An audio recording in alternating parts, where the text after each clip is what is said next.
মুসাফিরের সালাত তথা কসরের সালাত এই সংক্রান্ত বিষয়ে একদিনই ভাই প্রশ্ন করেছেন।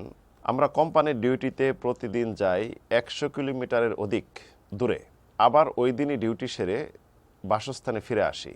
এই ভিত্তিতে আমরা কি কসর পড়তে পারবো এবং কসরের দূরত্ব কতটুকু? আলহামদুলিল্লাহ রাব্বিল আলামিন ওয়া সাল্লাল্লাহু আলা নবিয়িনা মুহাম্মাদিন ওয়া আলা আলিহি ওয়া সাহবিহি আজমাইন, আম্মা বাদ। কসরের সালাত, মুসাফিরের সালাত, সংক্ষিপ্ত সালাত, এটি আল্লাহ সুবহানাহু ওয়া তাআলার একটি অনুগ্রহ, আল্লাহ সুবহানাহু ওয়া তাআলার একটি অনুকম্প, দয়া। আল্লাহ সুবহানাহু ওয়া তাআলা সফরের যে একটি কষ্ট এটি লাঘব করার জন্য এই বিধান দিয়েছেন। সূরাতুন নিসায় মহান রব্বুল আলামিন ইরশাদ করেন, ওয়া ইযা দারাবতুম ফিল আরদ ফালাইসা আলাইকুম জুনাহুন আন তাকসুরু মিনাস সালাহ। তোমরা যদি সফর করো তাহলে সালাত শর্ট করবে, কসর পড়বে, 4 রাকাত বিশিষ্ট সালাত 2 রাকাত পড়বে, এতে কোনো সমস্যা নেই, এটা করতে পারবে। তো আল্লাহ সুবহানাহু ওয়া তাআলা এখানে বিধান দিয়েছেন সালাত কসর করার। এখন কসরের দূরত্ব কতটুক দূরত্ব গেলে আমরা সালাত কসর করতে পারবো? অধিকাংশ ওলামাদের মাঝে কসরের দূরত্ব হলো 88 কিলোমিটার, 4 বুরুদ যেটা বলা হয়েছে হাদিস দ্বারা সাব্যস্ত। তো এই বিষয়ে একাধিক হাদিস রয়েছে। আব্দুল্লাহ ইবনে আব্বাস থেকে বর্ণিত হাদিস। আব্দুল্লাহ ইবনে আব্বাস বলেন, ইয়া আহলা মাক্কাতা লা তাকসুরু ফি আকাল্ল মিন 4 বুরুদিন। হে মক্কাবাসী, 4 বুরুদের কম তোমরা কসর পড়বে না। 4 বুরুদ বর্তমানে হলো 88 কিলোমিটার। এরকমভাবে আতা থেকে বর্ণিত আব্দুল্লাহ ইবনে আব্বাসকে যখন প্রশ্ন করা হলো, আকসরু সালাত ইলা আরাফা, আমরা যদি আরাফায় যাই তাহলে আমরা সালাত কসর পড়তে পারবো? তখন আব্দুল্লাহ ইবনে আব্বাস বলেন, লা ওয়ালাকিন ইদা উসবান ওয়া ইলা জিদ্দাহ, যদি উসবান যাও, জিদ্দা যাও, যেখানে 88 কিলোমিটার অধিক হয়, 100 কিলোমিটার অধিক হয়, মানে ওই সমস্ত স্থানে যদি সফর করো তাহলে তোমরা কসর পড়তে পারবে। এমনইভাবে যদি তোমরা তায়েফ যাও তাহলে কসর পড়তে পারবে। এমনইভাবে আতা ইবনে রাবা থেকে আব্দুল্লাহ ইবনে ওমর রাদিয়াল্লাহু থেকে বর্ণিত, আব্দুল্লাহ ইবনে আব্বাস থেকে বর্ণিত হাদিস, তাদের আমল হলো আব্দুল্লাহ ইবনে ওমর, আব্দুল্লাহ ইবনে আব্বাস কানা ইউসাল্লিয়ানি রাকাতাইন ওয়া ইফতিরানি ফি 4 বুরুদিন ফামা ফাওকা যালিক।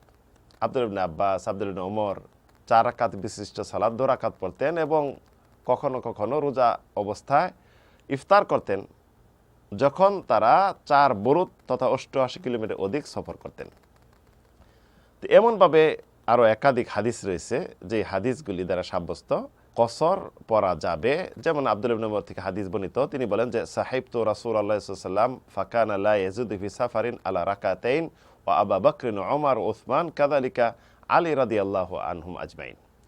আমি রাসূলের সাথে সঙ্গী হয়েছি, আবু বকরের সাথে, ওমরের সাথে, উসমানের সাথে, তারা সকলেই 4 রাকাত বিশিষ্ট সালাত 2 রাকাত পড়তেন। তথা কি যোহর, আসর, এশার সালাত 2 রাকাত পড়তেন। তো কসরের দূরত্ব হলো 88 কিলোমিটার অধিকাংশ ওলামাদের নিকট, এবং অনেক ওলামারা বলেছেন যে এলাকায় যে দূরত্বকে সফর বলা হয় সেটি হবে কসরের দূরত্ব। তো যাই হোক, সার্বিকভাবে আমরা যখন 100 কিলোমিটারের অধিক, 88 কিলোমিটার অধিক সফর করব তখন আমরা মুসাফির হিসাবে গণ্য হব। তো এই সফর যদি আমাদের দৈনিক করতে হয়, যেমন যারা পেশায় ড্রাইভার, প্রতিদিন ড্রাইভিং করতেছে, মালামাল বহন করতেছে, ট্রাক চালক রয়েছে, এরকমভাবে বৈমানিক রয়েছে, এবং যারা পানির জাহাজ, লঞ্চ, স্টিমারে কাজ করতেছে, এমনইভাবে যারা দৈনিক ডিউটিতে যাচ্ছে, কসরের দূরত্ব প্রতিদিন তারা কসর পড়তে পারবে, এটা জায়েজ। কসর এটি নয় মাসে বছরে একবার গেল, এটি নয়। কসরের দূরত্ব যদি দৈনিকই হয় তাহলে কসর পড়তে পারবে। এখন প্রশ্ন, আমি মুসাফির মসজিদে গেলাম, আমি কি একা কসর পড়ে নিব? মসজিদ জামাত হচ্ছে না, কসর সুন্নাহ কিন্তু জামাত ওয়াজিব। এই ভিত্তিতে মুসাফির যখন জামাতে সালাত আদায় করবে, পরিপূর্ণ সালাত আদায় করবে। আরেকটি বিষয় হলো, অনেক দিনই ভাই এবং বোনেরা প্রশ্ন করে থাকেন, আমি যদি মুসাফির হই, কসর না পড়ি, আমি কি গুনাহগার হব? না, গুনাহগার হবে না। কসর আল্লাহ সুবহানাহু ওয়া তাআলা থেকে অনুকম্পা দেয় একটা সাদকা, আপনি গ্রহণ করতেও পারেন, এটি নাও করতে পারেন। যদিও হাদিসে রয়েছে আল্লাহ সুবহানাহু ওয়া তাআলা কোনো অনুগ্রহ, অনুকম্পা যদি দেন, এটা গ্রহণ করলে এটা আল্লাহ খুশি হন। তারপরও আপনার ইচ্ছা, গ্রহণ করতেও পারেন, নাও করতে পারেন, মানে কসরও পড়তে পারেন, পরিপূর্ণ সালাত আদায় করতে পারেন, উভয়টি আপনার জন্য জায়েজ। আল্লাহু তাআলা আলাম ওয়া সাল্লাল্লাহু আলা নবিয়িনা মুহাম্মদ।